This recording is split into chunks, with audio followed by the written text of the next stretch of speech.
Hello and welcome to the West Ham Breakdown podcast on Analytics United. I am Callum Goodall, and this week I am joined by my good friend Darcy Cox. The eagle-eyed amongst you will notice that there is only one ginger on the panel today, and even I am actually looking about the same colour as Darcy, I'd say, in this light. So, Jack is unfortunately not very well.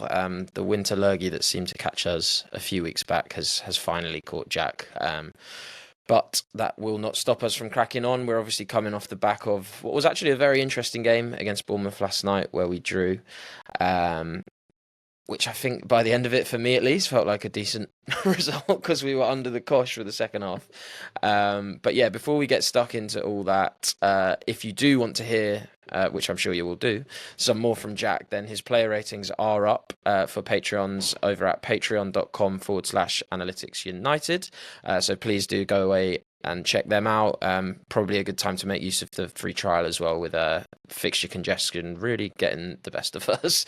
And then in the pod this week we'll be talking about the positives from the Bournemouth game, a little touch on the youth prospects that came on, looking at some of the negatives before really breaking into the sort of second half expectations for the season, that is, rather than second half in the game, although we will touch on that too. But before we do that, Darcy, welcome. This is your first West Ham breakdown, I believe, and I suppose we'll kick off by just seeing what your general feelings were coming out of the game last night. Yeah. Well, firstly, thank you for welcoming me. I mean, before the game, and if you listen to pre-match pack as well, anyone who did, you'll kind of know this, that both me and Jack were a little bit tentative about how this will go. Bournemouth have been really, really good this season, and actually, in the first half, I think we came away quite well. We played well, essentially, and I came away quite pleasantly surprised about particularly what we were able to do in possession. I thought it's probably one of our better in possession performances under Lopetegui. Carlos Soler, super impressive. I think his kind of understanding of how to create space, particularly when he's the deepest midfielder, splitting those centre backs, is just so much more developed than any other midfielder that we have in our team. There was a couple times where he's able to, from the back, create quite solid attacks when, on the other hand, you'll see Alvarez in the same position and he'll just be bouncing passes into areas that are essentially getting rid of space for us. But I'm sure we'll move on to talk about Alvarez a little bit more. But still in the first half, I think we struggled to really create a clear, solid, high-quality chance. We're certainly able to create chances throughout the games, but I think what we're still chasing generally is kind of the ability to create a couple of very good chances per game instead of these smaller half chances. And then in the second half, I think maybe it's kind of telling of the confidence in the group, but we kind of stopped playing short, particularly when Soler went off after 55 minutes and looked to go direct and long quite often. Rarely won the physical matchup against Bournemouth, which I guess on the balance of it is fine because Bournemouth are quite a good duelling team, but it really didn't work well for our game plan at all. We basically went from having a good foothold in the game in the first half to not having much foothold at all, giving the ball back via long passes way too often. And then when Fulford came on, wasn't great in the air at all. I'm not even sure if he won an aerial at all. Maybe it's, I guess Lopetegui has talked a lot about consistency, and maybe that's what we were lacking in the second half, because certainly the opportunities to play forward were there. We did have the spaces to ask questions of Bournemouth, but we just didn't ask those questions. We kept panicking. And to be fair to Bournemouth, I think they were a lot better second half. First half, they were a bit off it in terms of their out of possession and their press, but second half, they were a lot more intense. Made things difficult for us, and it kind of just felt like our players shrunk under the pressure a bit, and that's fine, I guess. And especially when you consider how things have been over the last couple of weeks, it's not what you want, but it's not the worst thing in the world because we were still able to dig in really well, win the duels that we needed to win. And again, nice to see the youngsters come on. I do kind of wonder what's happened in the background between games where we've not seen a youngster all season, and then we get two, or was it three? I think it was two in the same game. But it's nice to see, however, we've got it. Exactly. Yeah. It's nice to see that those guys are getting minutes, particularly Scholes. I thought Scholes was good. Yeah, he impressed. And I think I mean, we'll dive into, I guess a good place to start is always with the positives. And I think there are a lot of positives to be taken from last night. And I think one of them, as you've kind of nicely alluded to, is the sort of in possession stuff, particularly in that first half.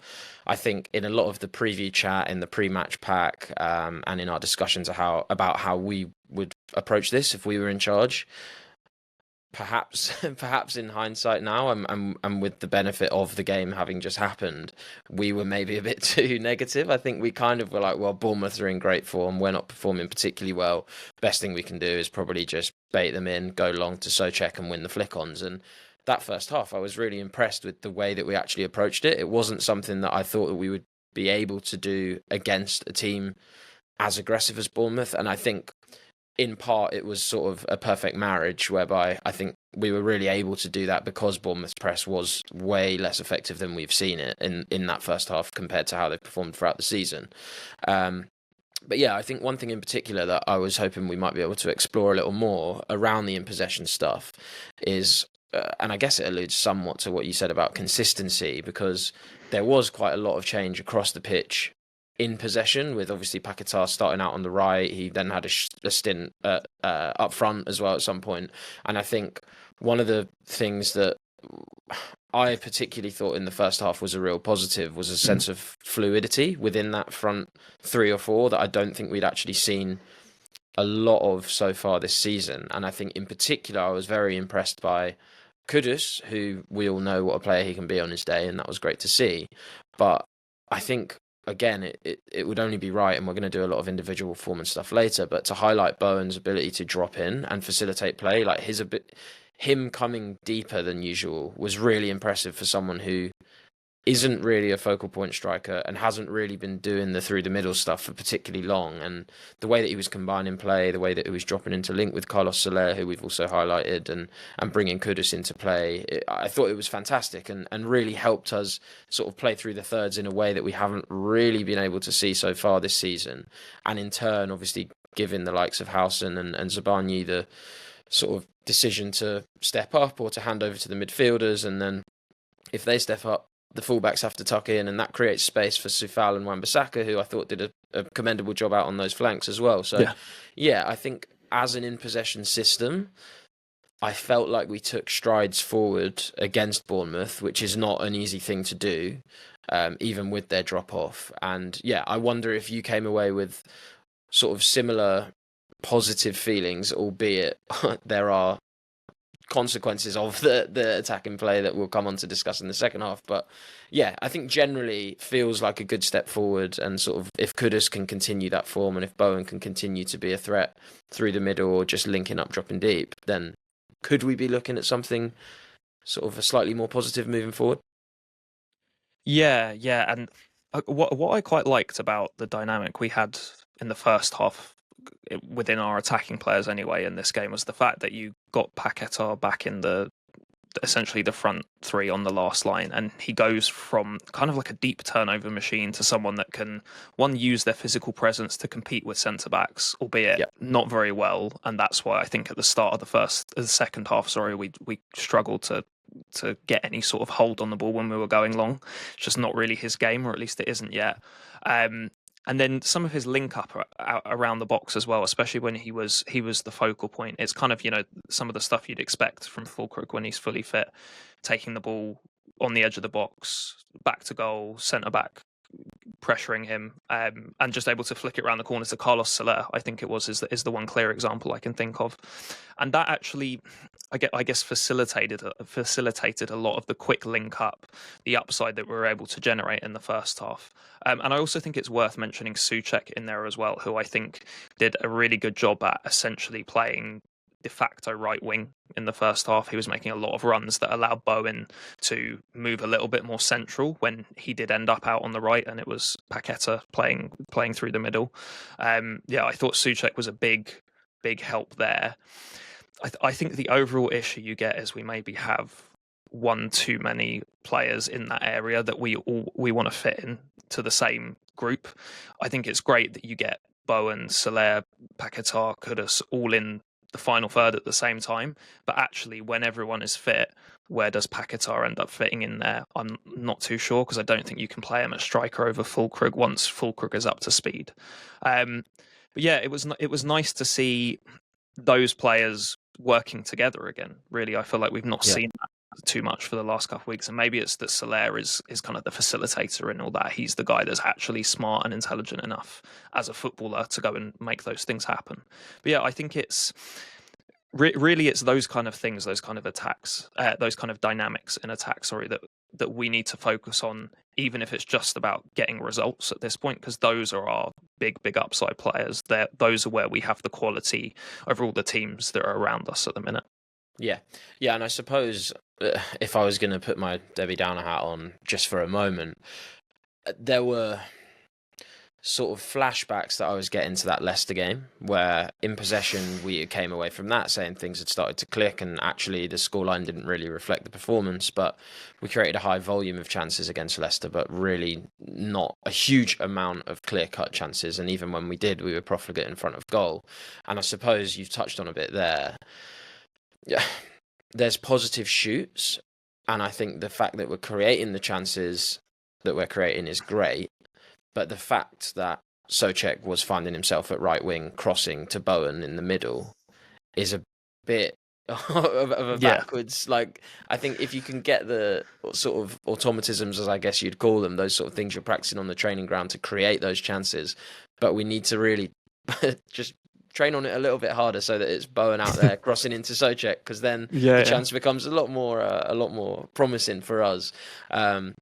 But yeah, I suppose the general takeaway is that if, again, it's sort of a small case study, of course, but if we sort to see those relationships build a bit more, now that players are coming back into the fold and they start to seem to be clicking a little bit more, then if we can make sure the players are in the right positions, then there could be some promising shoots. But as you said, there was a bit of a drop-off in the second half. We did cede control, I guess. Bournemouth came back into their element and did all the good things that they've been doing all season, and just concentrated it into 45 minutes, which was really impressive. But before we go on to the drop-off, which we'll discuss after the break, I wanted to sort of spin it a little bit and sort of put a positive tint on it, because I think whilst we did drop off and whilst our in-possession stuff really suffered for a number of reasons that we'll come on to, I think we have to give credit to some of the defence for really digging in a sort of almost Moyesian fashion, in the sense of when it got to the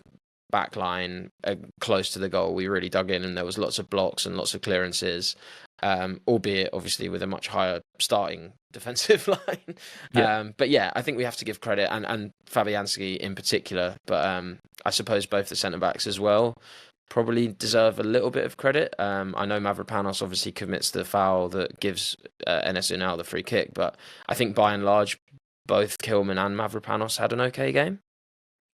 Yeah. Starting with that free kick, it's kind of annoying.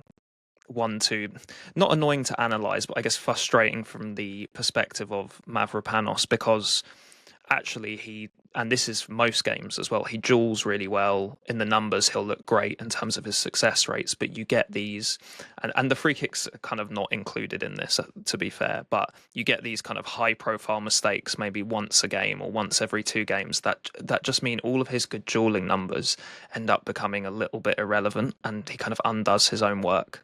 With the free kick that he conceded specifically, annoying he conceded it, but I don't think anyone thought that was going in when he conceded a free kick 30 yards out, you know. So there's some sort of leeway that you can give where you're just like, okay, great free kick from a substitute. It would be ideal if Mavropanos wouldn't give that away, but 9 times out of 10, we're getting a goal kick and we all forget that he's ever given that foul away. Kilman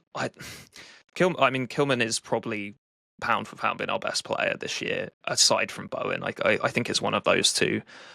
And I think by comparison, it was a bit more of a quiet game for him this week. I can't remember too many massively impressive progressive moments. I can remember 1 or 2 slightly forced long balls from both of them, actually, from Mavro and Kilman. But yeah, in general, I think we defended the box really well. Yeah. But with the quality we have, I do feel like that should kind of be a requisite, a requirement, especially with the fact that a lot of these players have spent the last 3 seasons just doing that under Moyes as well. I think at worst we should be able to defend the box well. Like, this should be our floor level, rather than, it's not bad to compliment it, but I think this is where we should be. We should be able to defend like that against any team. But yeah, I thought the centre backs were pretty good. Again, Mavro, 1 or 2 mistakes, but that seems kind of par for the course with him. And maybe there's a longer term conversation to be had around whether, because of those mistakes, he should either A, be the first choice long term, which I don't think he will be, but B, should we maybe look to get a decent fee for him? Because in the data, which is what a lot of clubs will recruit by now, Mavro looks very, very good. Yeah, I agree. There's definitely a conversation to be had there, and that gives me a nice little segue actually into the second section, because we're not going to do a great deal of chat on individual performances on the rest of the pod. We will be saving that for extra time, and if you want to come and listen to that, where we will be discussing the likes of Mohamed Kudus, Aaron Wan-Bissaka, who I think, again, another game of some highs and some lows, and all the other players as well. We'll be doing that in extra time, and you can access that as a Patreon. Again, as I said earlier, patreon.com/analyticsunited, and you can make use of the free trial there to come and check out all of that stuff over the festive period. But before we jump into the second half, it would be remiss of me in this positive section not to give some credit to Ollie Scholes and Caelan Casey, who both got on the pitch last night, which was really pleasing to see. And it did feel a bit of a symbolic moment of Scholes coming on to take up minutes at the left back position. And yeah, I mean, we don't know if it's really going to be that, whether Cresswell's going to come back in and be the sort of backup left back. But I think from a personal perspective, I'm all for it. I think Scholes came on and did a serviceable job.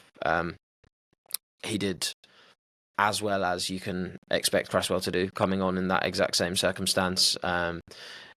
Intervened defensively when he needed to, put a few balls into the box, and if that's the role he's going to play, then I'm all for it. But as I say, I don't think much more needs to be said on that, so we're going to roll straight into the second section after this break, where we'll be discussing a little bit more of the negatives, looking at that second half again, and sort of why it all went wrong's a bit harsh really, but certainly why the drop-off occurred. So catch us there. Okay, so as promised, we're going to jump into some of the negatives now, and frankly, that is all contained within the second half performance. As we've already alluded to, there was a significant drop-off, I think it's fair to say.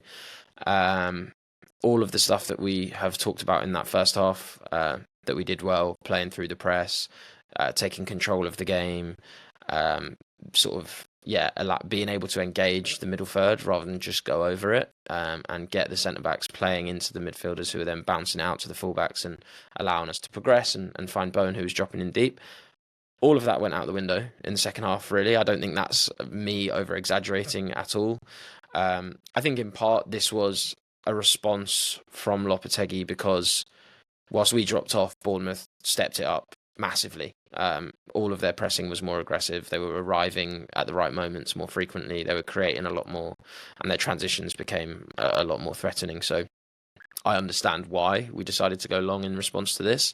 But yeah, I think ultimately, before we dive into the sort of tactical minutiae, I would just say that it did sort of feel like as soon as the pressure went up, everyone's confidence went down. And I think that probably speaks to a broader environment at the minute and sort of the context of where we are as a team. And rather than sort of going bar for bar, toe to toe, whatever you want to call it, we kind of went back within the shell that we've existed within for the past few game weeks, really.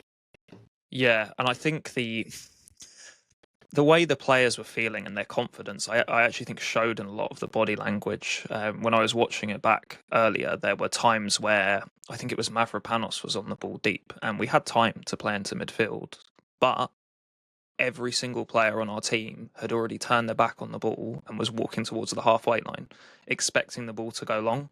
And for me, that really, you want your midfielders to be searching out for the ball, right? Or for at least one of the attackers to be dropping off the last line, so at least a kind of a clipped long ball can be played into them. But it really felt like in the second half that level of pressure, which let's be clear as well, when Bournemouth press, it is one of the most intense presses in the league. Like it's not easy at all, and this is like a top 3 Premier League press.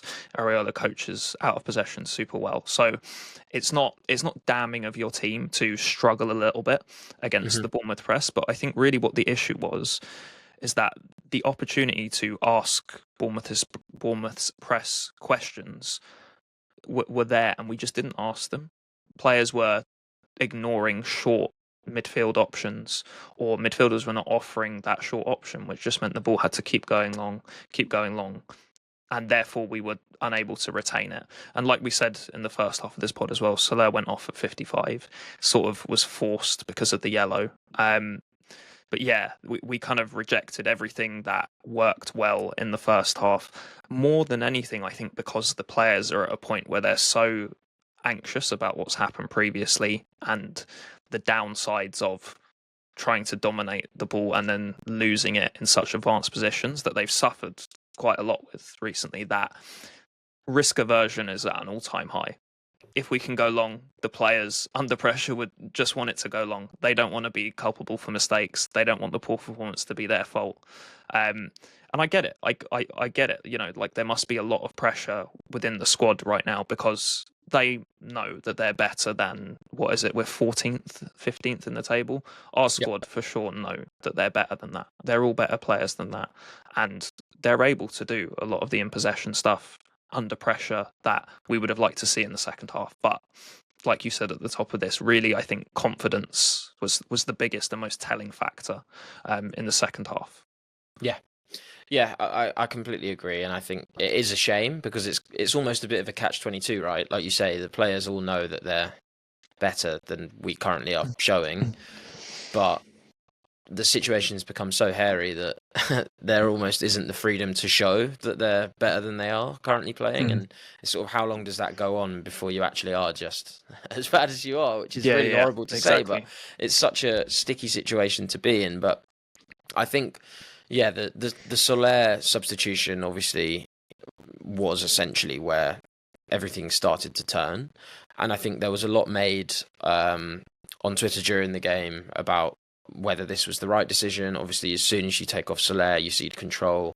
You've had Paquetá playing in a much more advanced position throughout the game. You've got Souček and Alvarez on as your sort of 2 deepest midfielders, neither of whom want to get on the ball particularly often. Obviously, Paquetá was coming deep, I think, recognising that he was the only one that was actually going to do this, but that's a lot of burden to be put on a player that's already massively feeling the pressure at the minute. But I just wanted to explain, like, I think online people were recognising the fact that Soler was on a yellow, and therefore that's probably why Lopetegui took him off. It makes a lot of sense. You see it all the time. But I think to sort of just pick into that a little bit more and explain contextually why we think the move did work, or not worked, but made sense, was a sage decision from Lopetegui. Obviously, Bournemouth, you're struggling to play through the press. You want to go long. And I understand bringing on Fulkrug to do that. We'll come on to why that didn't necessarily work out. But I think people would have been wondering why you took Soler off to facilitate that when he was helping. Surely you can just take him out of those situations where he might get a yellow. But frankly, the way we play, and especially if you're going to go long and look to win those flip downs, as a consequence of that tactical approach, you're naturally going to open up way more situations where there's second ball duels. And who in our squad is the one that is constantly getting into this second ball duels? We saw it so much against Wolves. Soler is one of his biggest strengths, I would say, since arriving, is him arriving 9 times out of 10 on the scene first. And there is that risk that 1 time out of 10 he arrives there slightly late, catches the man and gives away a foul. And okay, it's a free kick and most often a non-dangerous position. But the later the game goes on, and it was a scrappy game, particularly in that second half. It was very dicey. It was very frantic. I think both teams, there was a real just sort of chaotic element to it, which is not unsurprising of either side, I would say. I think Iraola's probably more cultivated chaos. Ours more chaos because we don't really know what we're doing. But I think that is the reason why you take off Soler. Obviously, there was a significant consequence in that we were unable to do any of the stuff in possession that we were doing previously. But I do think if you start to go long and open up those opportunities, then you do run the risk of Soler quite easily picking up a second yellow, particularly with a team as good at Bournemouth and as high energy as Bournemouth arriving in those situations. So I just wanted to clarify that. I think it was a decision that if we were on the touchline, we probably would have made as well. As disappointing as it was to see us not build through the press as well as we had done, it did make sense. But I suppose this gives us a nice opportunity to sort of discuss Fulkrug, really. I think everyone's happy to see him back. I think we've been longing for him to return to fitness because, frankly, we need all the numbers we can get. And I suppose this is a nice time as well to just give some props to Antonio. And obviously, we hope he's recovering well. But this would have been a perfect time to introduce him because he, for one, is someone that relishes those physical battles. He loves to be the sort of transitional outlet and probably would have had a good game in the amount of space that was available. But Fulkrug, I think, came on with the remit to be the focal point, to be that target forward, to help us go long. And it just didn't really work, did it? It just didn't click. And I think that stymied a lot of the stuff that we were trying to do, even after we changed our tactical approach. Yeah.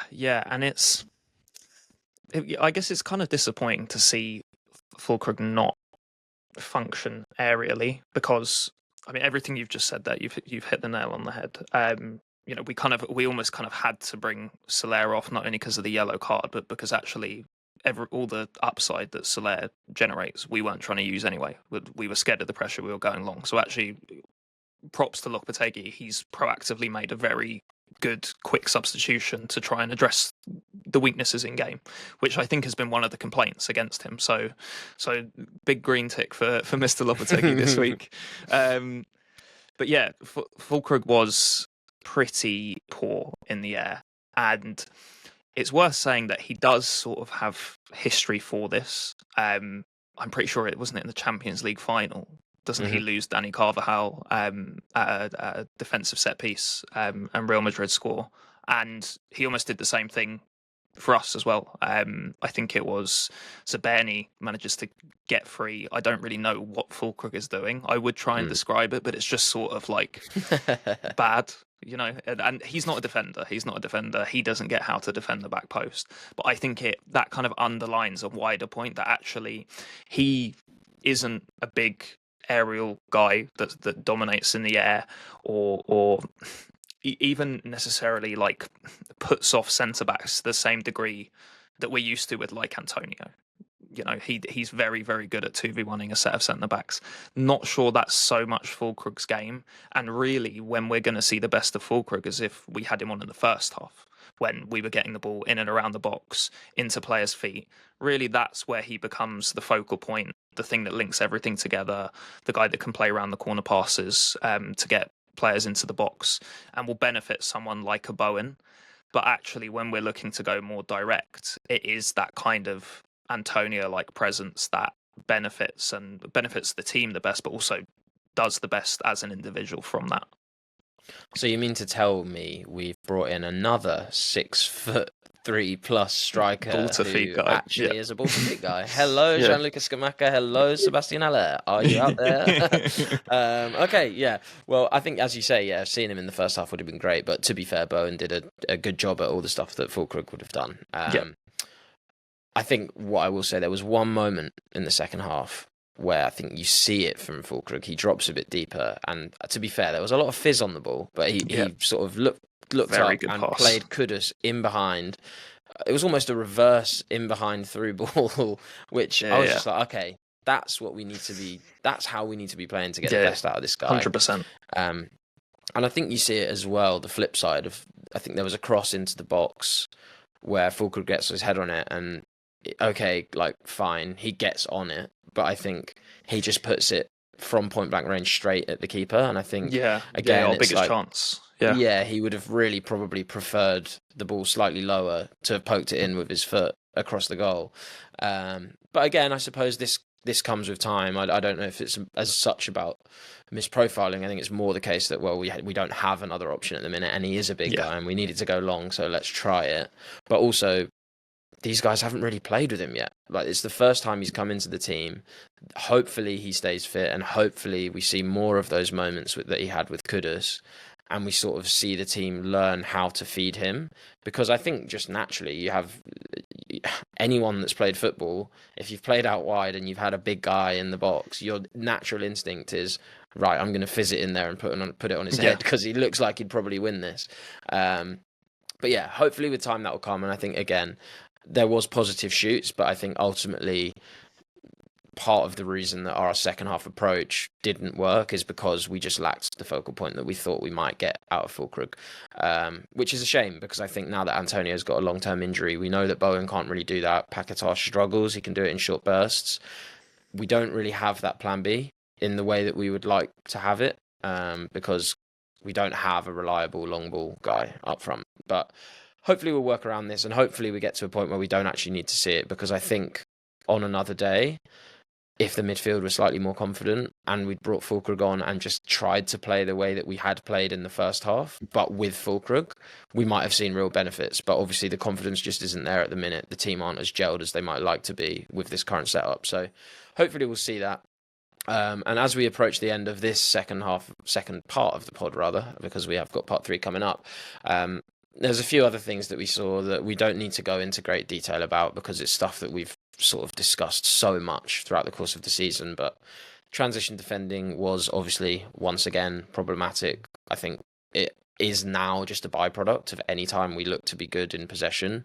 It's because we've committed so many men to get numerical superiorities that we leave ourselves so short at the back. And you combine that with sort of positional ill discipline, lack of pace from Alvarez, and we all know what the consequences are. But yeah, if you want to hear us discuss that, please go back and listen to any of the previous episodes that we've done so far this season. It certainly feels that way anyway. And again, I think another sort of one that we can just glaze over is that the midfield were sort of similar to what we've seen in recent weeks. Soler was good counter-pressing in the first half, helped us build up. Paquetá was okay, did lots of good stuff, but ultimately, if Soler is going to be doing the deep build-up stuff really well, then we need the other sort of attacking midfielder to be way more incisive in the final third. I think some of his link-up play around the box was nice, but just lacks that killer pass when we're not seeing it. There was a few moments where he played loose balls in behind that no one was ever going to get on the end of, and a few moments where he tried that hero ball again, and really we probably could have just done a little bit better by just controlling the moment and biding our time. But nonetheless, we were obviously chuffed for him to get that goal, and clearly he was chuffed as well. And I think one thing that is really pleasing to see as we move forward for the season is there's clearly still a level of buy-in for Lopetegui. The way he sort of cleared the length of the pitch and went to celebrate with him, I think probably alleviates a lot of concerns that some fans have had about what the dressing room is like at the minute. And then Alvarez was disappointing once again, and I don't want to go into huge amounts of detail on that. We'll probably do more chat about individuals in extra time. But one thing we definitely will chat about is the potential for bringing in a new number 6 in January. So rather than just sort of dissecting Alvarez's performance again, because we've done that a lot, I wonder rather if we could, or I'll pose to you, if in this game we had the perfect 6 to enable the system that we sort of rolled out with, what in, let's say, 1 minute would that 6 look like as a profile? What does Alvarez essentially need to improve on to really allow this team to function at its best? Yeah. So I guess we'll split it in possession and out of possession. So in possession, the moments when Alvarez is the deepest midfielder and he's splitting our centre backs, he just kind of shows that he doesn't have the game intelligence of someone like a Soler, for example. Is probably the best reference point because he's in the same team and actually does the things that we want. Where he's able to create space by, very reminiscent of like a De Zerbi and Brighton, wait for the press to come, play the sideways pass, and then suddenly when you play the sideways pass, that player has loads of space to play into. Whereas what Alvarez will do is will just hit that player really early before the press has been baited. So actually that player can't go anywhere either, and the ball just ends up going to Alvarez again. Obviously, with Alvarez, the out of possession stuff has been more detrimental this year. First thing with him was this performance in particular, uncontested duels becoming contested duels. So essentially, we need someone that can control the ball better when no one is putting pressure on them, so that we don't then turn that into we might be in transition situation. But also, we need someone that is a little bit more, I guess disciplined would be the best word, because Alvarez has this hot-headed tendency to, at times where he just doesn't need to burst out, he just needs to maintain the zonal structural coverage we have defensively. We'll go out and try and win the ball and have no eyes at all really for the ball. He's almost like going for the man, which is fine if he's not picking up yellow cards all the time, but he is. So really, I'd say the three things we're looking for is, so one, someone that excels in recovering the ball and then retaining the ball from there. Two, someone who's got some in possession intelligence and will be able to intelligently create space. Doesn't have to be a super incisive passer, but we need someone that's going to make their decisions with some sort of nuance. And then lastly, we just need someone that's a little bit calmer, more disciplined. Is someone that not even as a personality, but as a footballer, will settle your team down with a couple of easy sideways passes instead of. I don't know if you feel like this, but I always feel like when I see Alvarez, is everything's 100 million miles an hour, and he's almost like panicked and ramped up and on adrenaline as he's playing, and it just makes him so much worse. I think it makes anyone worse from a decision making perspective, but it looks way worse as a six, as basically 90% of your game is making decisions. You're not so much of an on the ball player. A lot of what's happening is going on up here, and you're picking to do the right thing. So yeah, those would be the three areas that I would be really keen to see some improvement on. That's the kind of player we need. And like you said, we've been doing some behind the scenes work for January. And then on extra time, we'll kind of go into what we've been doing, looking at the Sixers. Yeah, we've been building some models. We've found some players, but we will save that for extra time. A little bit of a carrot dangle there for you to come and join us over there. But some really exciting players, actually. Some that have been on our radar for a while that we think would really improve the side. And I suppose the final thing to mention, again, something we've discussed a lot, and we'll probably go into more detail in an extra time because it does fall under the category of individual performances. But I guess one guy that wasn't really running at 100 miles an hour when he did come on was Somerville. Again, I think out of possession, just not really tracking the man as you need him to do in this system. We're talking a lot about the transitional defence woes, and one way to alleviate somewhat against that is to make sure that your wingers are tracking back diligently. And I think Somerville just at the minute isn't doing that. And when he is there, he's not really sort of following the runners in behind. He's kind of just happy to let them go, which is a shame. And again, I don't want to come in as super critical. He's obviously a very young player, sort of getting used to the Premier League again, having done a season where he excelled in the Championship. His minutes have been here and there, but really, I think ultimately we just need to see more for sort of us to be able to justify starting him at any point, because at the minute, I think Kudus, Bowen, Paquetá, Soler, Fulkrug, if he's fit, all of them, whatever formation you put them in, would be ahead of him in the pecking order. And I don't think that's unreasonable based on recent form. I think we've seen one standout performance all season from him as a sub against Man United, where he came on and really sort of electrified the stadium. We were there and it was great. But since then, I've just not really seen him take those opportunities and take his game to the next level. So yeah, that's not to be uber critical. It's just to say that I think the standards at the Premier League are so much higher, and at the minute I think he's showing glimpses of quality, but he's losing the duels too often. He's getting out muscled too often, and that means that the amount of time he has in which he can show the quality is massively reduced, because he's not getting those moments, because he's not even getting on the ball, because he's going shoulder to shoulder and then not wriggling out. So I'm sure with time it'll come, but at the minute Kudus is ahead for me, and that will roll us nicely into the final section of the podcast, where we will look at what we expect from the second half of the season, whether Lopetegui will still be here, what our expectations are in reality, but also as Analytics United, what we want to see the team go on to achieve for the rest of the season. Okay, so as we said, we will discuss the second half of the season now. I think we've got 2 more home fixtures, is it, for the first half of the season? We've got Brighton and Liverpool. Yeah, we got Brighton and Liverpool. Liverpool round out the year, and then it's City away on the 4th. Sweet. And I think where we've arrived at AU is that if Lopetegui makes it to the 4th, which I think he probably will, based on what we've been hearing, and based on what I sort of expect the performances to look like over the coming games, I expect that he will be in the job after that City game. If that's the case, having looked at our fixture list at home for the second half of the season and the teams we face post Liverpool,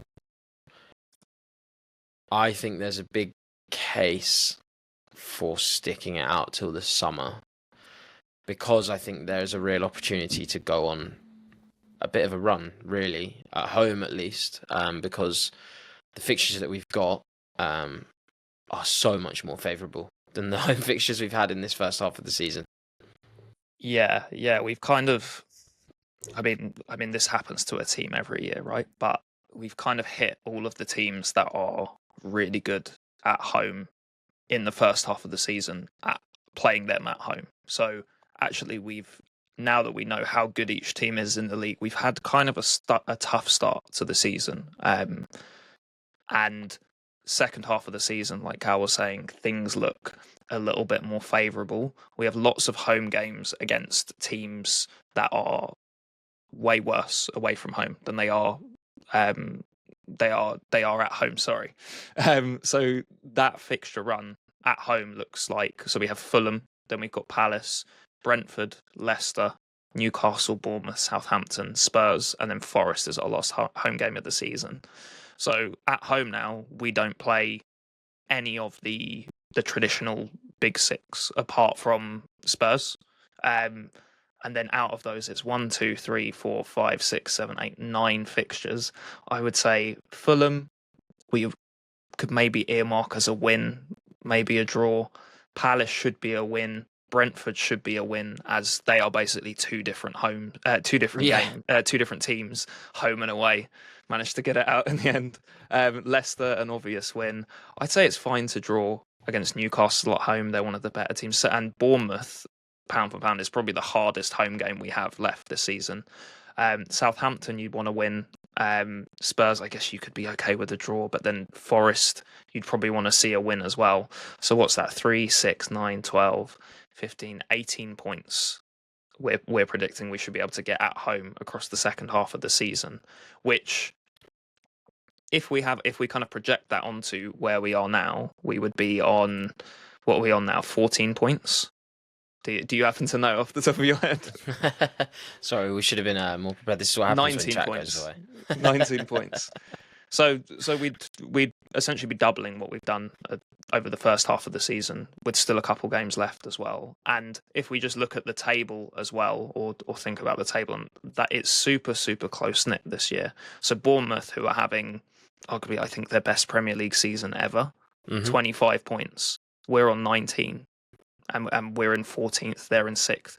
So actually, even though Europe was, well, I think a lot of fans have waved goodbye to Europe, if we really were to pick up form and push and use the quality of our squad, it's even in 2 or 3 games, we could be looking in a position where we're easily back in the top 10, kind of in and around the European places. And maybe what we're benefiting from is the fact that actually the bottom 4 teams in the league this year seem to be pretty poor. And therefore, having a bad season this season, you can kind of get away with, Crystal Palace have really not been good up until recently. They're now unbeaten in 5, but they're well off the relegation zone. Everton were horrible at the start of the season, and they're now looking all right. So good season, good timing to have a bad season, for it to have an adjustment period. But there is still a lot of potential left. The season is certainly not gone at all. And the fact that we're getting a little bit better each week, even if it is really just a little bit better, is positive. and there's still a good chance to get something valuable out of this season, I think. Yeah, I think that's right. And I think, as you've just said, there's a few things to say, right? People will probably be listening going, well, why do you think we'll beat Fulham? Why do you think we'll beat Forest?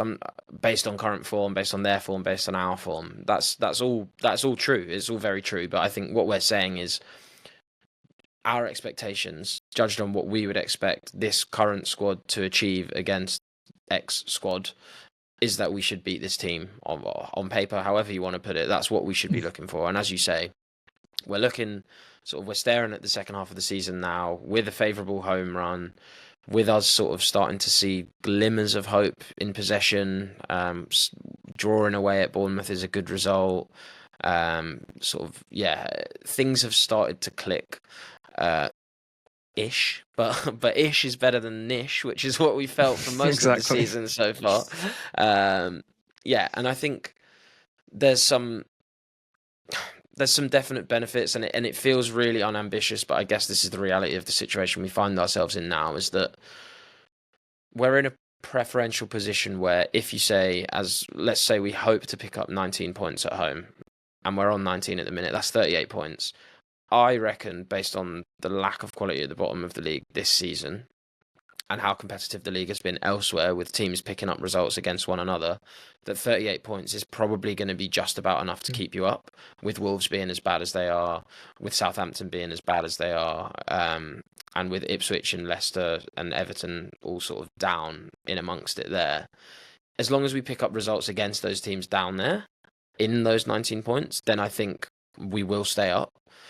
I think the point you made about Europe not being impossible is also really, really good. I think it means that the players have still got something to fight for going into the second half of the season, which is a huge galvanising factor.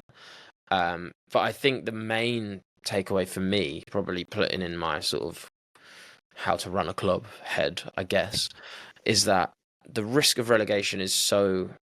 I don't want to say so low because it would be painful if someone clipped us up at the end of the season and we've gone down. But the risk of relegation feels low for all of the reasons we've just discussed. Yeah. And therefore, I think you can gamble and take the risk of Lopetegui, assuming we don't get battered in the next few games, because I think there is a point where just for the morale of the dressing room, you do make that change. But I think there is a conversation to be had about the benefits of waiting until the summer if there's not really any threat of relegation, and if you feel Europe is kind of off the cards, depending on how the next few games go, because the pool of managers from which you get to select in the summer is so much better than what we would be able to choose at the minute, which is essentially a handful of out-of-contract managers that might want to come.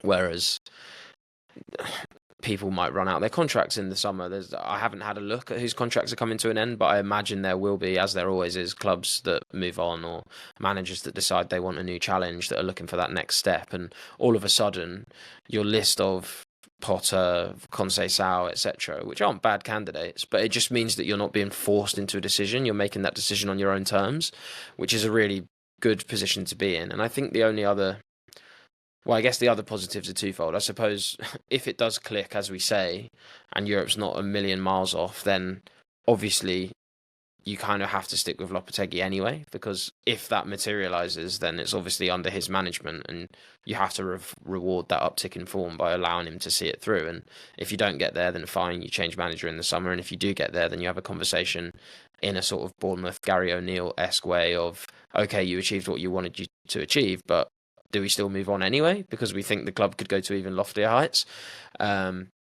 But ultimately as well, that sort of lack of risk going into the second half of the season, again, don't want to sound too confident, but coming off the back of a game where we've seen Scarles get some minutes, where we've seen Casey come on, albeit just for a handful of minutes, but still get Premier League minutes under his belt, I think there is a beautiful freedom there almost for Lopetegui to start to bed in some of these players. You don't need to necessarily, if there is no risk of relegation and you're not going gung-ho for Europe, you can probably go, okay, well, rather than maybe bringing in someone to bolster the ranks and sort of drag us out of relegation or drag us towards Europe, we can actually probably just let someone like Andy Irving go, because really he's just a squad piece. and shuffle Orford into that position, or we can demote Cresswell to third choice and put Scholes into that position, because the risk going into every game is so diminished that it probably makes sense, even just as a testing ground, to see if they can cut it at this level and whether they're a big part of our plans next season, or whether we go, actually, based on this, we probably need to send them out on loan next season, or it doesn't look like they're going to cut it. So I think, yeah, maybe that's sort of your remit by which you then judge Lopetegui going into the second half of the season. You go, okay, look, we're going to let you stick around. We appreciate you're keeping our head above water, and to be honest, that's fine for us this season because it's not gone as we planned, and we don't want to pay you out of a contract if we're going to stay up anyway. But because we're going to keep you on, you need to now promise us that you're going to give Scholes X 100 minutes, etc. So, yeah, I don't know. I feel like we've been a very doom and gloom, and rightly so, in the first half of the season, because it's not worked out as we'd hoped at all. But if I'm going to zoom out and look at the season, where we are at the minute, what could still come, I think there are glimmers of hope in various sort of different facets, really. Whether or not you want Lopetegui to stay or not, I think him sticking around essentially wouldn't be the worst case scenario. Yeah, and to be honest, I think that's very logical as well. Like, on a personal level, I think I'm kind of done with watching Lopetegui ball. It's not. Yeah, there is that. it's not my favourite. I don't think it's going to work long term. I almost think that maybe this is just kind of a wider point, that it's not that football has passed Julian Lopetegui by, but he's from an era where dominating possession was the way to be successful. And now you look at teams like Fulham, for example, or like a Bournemouth, for example, super successful seasons, don't tend to nominate the ball, quite pragmatic in the ways they create chances. And I look at our squad and think, oh, like, don't we have like the best squad for that kind of thing? Mm-hmm. And I like I was kind of getting onto there as well. I think football's trending that way. Those kind of teams are, on the whole, ending up being more successful. Just because more than anything, I think playing like that kind of balances out the offset in terms of like finances. Like if you're a team that's sort of you're a Premier League team, you're not just making it but by Premier League standards, you're being very frugal, and you have to be frugal. Playing in this more pragmatic way seems to be more and more beneficial, and kind of like the solution to 3-2-5, 2-3-5 ball a lot of the time. But I agree with the logic of what you're saying, because why rush into a change to get a sub-ideal manager that's not on everyone's preferred list in the board, or whatever system it is, and impose some sort of requirements for, okay, well, we know this season is not a write-off, but we know this season, it's not. We're not necessarily expecting Europe at this point. At least I don't think many of the fans are. We want to see you play youth players. We want to see Scholes by the end of the season. We want you to have worked out, is he of Premier League quality? Can he start for us next season?